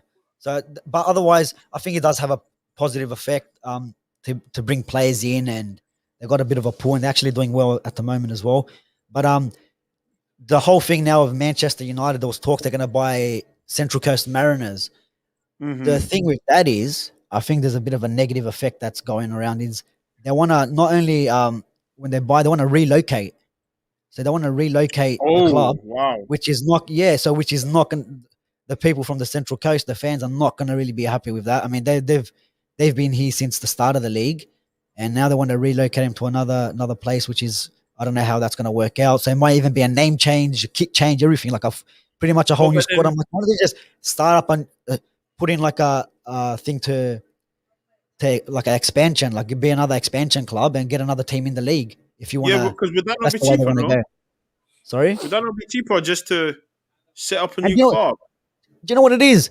Okay, you can't buy Sancho, but you want to buy a club in Australia. It doesn't make sense to me. Do you know what I mean? I don't get that. I don't understand what's going on. Like that. It doesn't make sense. You know what I mean? Like, what's going on? Like, we need a centre back, we need a defensive mid, we need a right winger, but you just go buy a club in Australia. It's crazy. It's crazy. And do you know what? Like with that comment, it is interesting because like people, hello to use XFN. Hello, mate. Yeah. Ben, big up to you. To be fair, our coaching badges, they do teach you a lot of flair playing like kids just play and make mistakes. Problem is, coaches think they need to get results at a small grassroots level. Bro, the funny thing is, yeah, we played 4-4-2. Literally, let me not lie to you. We played 4-4-2, and it was just like we used to get told, "You're better than them. Go prove it." And like as you get older, and when you play senior football, right, you don't really do many drills. You just do like phases of play, game situations. But like, I think when I'm coached, like they stopped it and be like, "Why did you do that?" And you'd have to say, "Oh, I thought this." Then they would say, "Right, if you didn't do that and you've done this, this is how easier you've just made it for your team." Do you know what I mean? Like they'd coach you, literally tell you what to do better. And yeah, man, like, oh my God, he's through. Go on, man, son. Go on, man. Oh, keep going. Hey, referee. Oh my goodness. Are you joking me? What do we need to do? This ref's an idiot, man. He's not an idiot. He's had a bad game. He's had a bad game. Weirdest game. Like, seeing you coming against Granada and scored the third goal in 7 minutes. Like, can we just appreciate that Daniel James done a header for a knock on? Save the header. Save. Dave saves. We're going to get a fourth here, sorry. Second on the night. FA changed that up massively about 10 years ago. Yeah, it was because, do you remember that? Because Spain done the back-to-backs and England were like, we need to change how we do grassroots football. Yeah, so England. Oh, own goal. We take those. Well, we'll take that, guys. We'll take that. We take those. It's a good way to start, good way to finish, eh? Yeah. Do you know what I mean? Off you go back to the lower reaches of Spain. It would have been good if Matt had gone onto that one. Yeah, 100%. Then it's good to see him actually playing. That's when you cross the ball. You know what I mean? Yeah, but you see there, Bobz, we can't even get onto it. We need help from the other team to get onto us still. So. He's claiming that. I would claim that as well. Right, he headed it. Offside, No, he was onside. He was onside, yeah. I think he doesn't see it. It hits him. It just hits him. He doesn't even know what's happening. Look. Yeah. Look. It just hits him. Yeah. It literally just hits him. It's a good finish, though. It is a good finish, to be fair. Yeah, I remember that, Ben, when FA changed it because Spain done their madness. And they were like, yeah, we need to do... We need to change up and stuff. But you know, the funny thing is, yeah, before we finish, guys, Jude Bellingham, I hope they don't take him to the Euros. Oh, I had an argument with someone last night, him on Twitter. Like, people that said that Man United dropped the ball on him and he would be... Yeah, we did. If we got him, he'd been in the team with us at the start of the season. No, he wouldn't.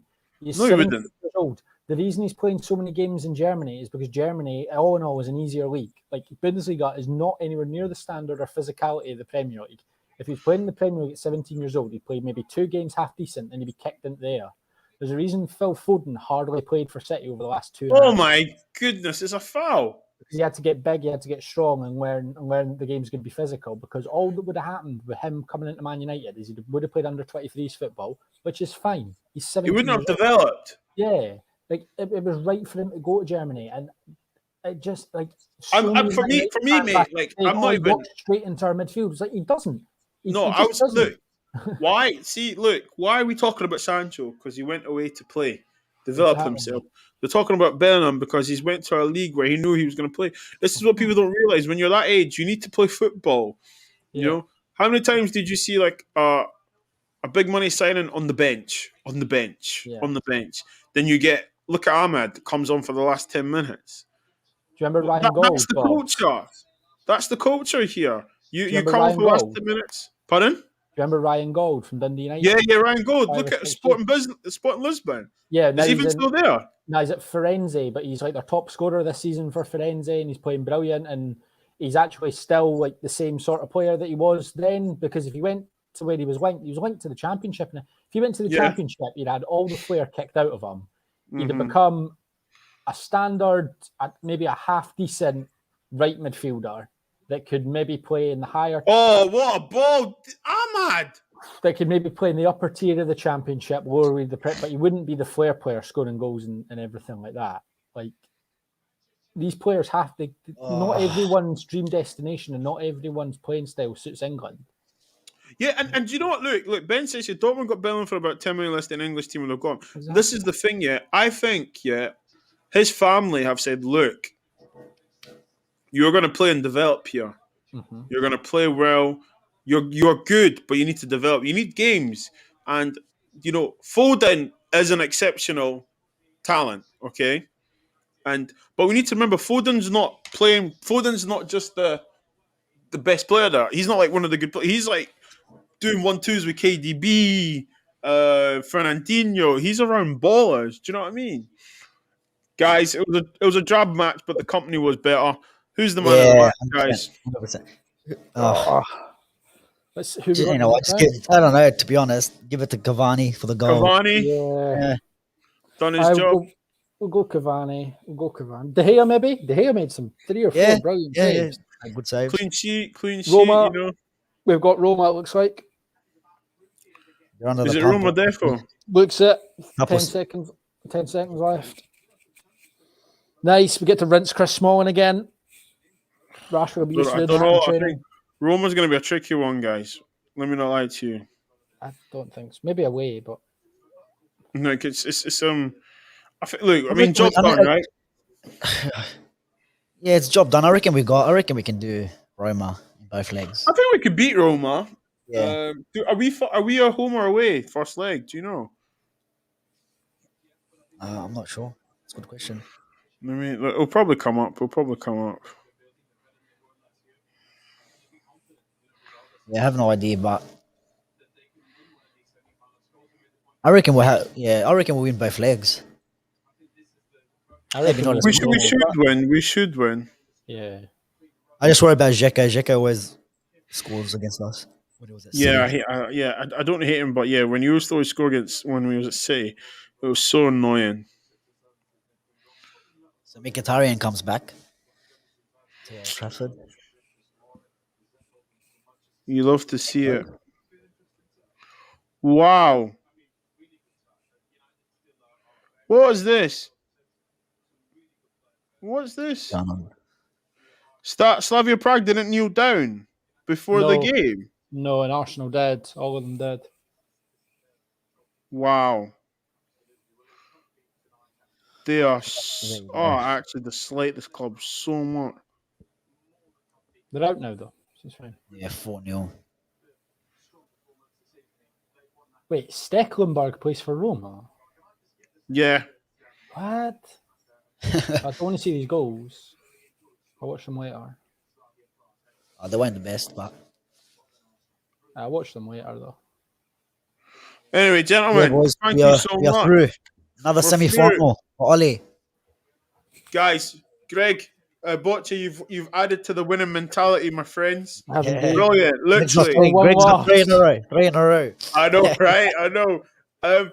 I mean, there's not really much to say about it. I mean, look, we got the goal, got a goal in each half. I mean, job done. Basically, it was dead. I was all about the company today, anyway. Let's be honest. Great company, guys. Great company. 100%. Bocce, how's your day looking for today? Yeah, I gotta wake up my son soon, get him ready for daycare. So get this almost 7 o'clock in the morning, and then I go to work. And then I've got academy tonight, coaching tonight, and that's about it. That's about it for me. So tomorrow's Friday. It is Friday. Your day will start. I'm already in Friday. You guys will be behind. I'm behind on the stream. You're behind here. I guess. I know Bocce's in the future right now, guys. Yeah. That's why I already predicted the win. I already predicted it. But not yet. I've got my Liverpool podcast in about 5 minutes. Just do that, and then I'm gonna go to bed. And then have a good sleep. Wife's 30 on Saturday, so it's gonna be a big one. We're supposed to be in Madrid, but obviously due to Corona, we had to cancel. It sucks, man. Literally. So I try and take her away for her birthday every year, to be fair. But that's it really. Greg, what are you up to? Not much. I'm going to head up, go see my dad, chill and watch the Europa League highlights, and then off to bed. But apart from that, not bad. Hopefully the sun's out again tomorrow. 100%. Well, everyone in the cut, thank you so much. Obviously, household rules again. Bocce, if you let them know where they can find you. Yeah, Football Capital on YouTube, Insta, Twitter, OnlyFans. And Greg, yourself. It's at Greg_D_Chambers. That's on Twitter and Instagram. Perfect. Listen, thank you so much for kicking it with us. Like I said to you, it's all about the football company for me, guys. You'll just get conversations on every single kind of topic, especially in life from these two. So thanks for joining us. I am your host, Bitz and Bobz. Peace and love to you all.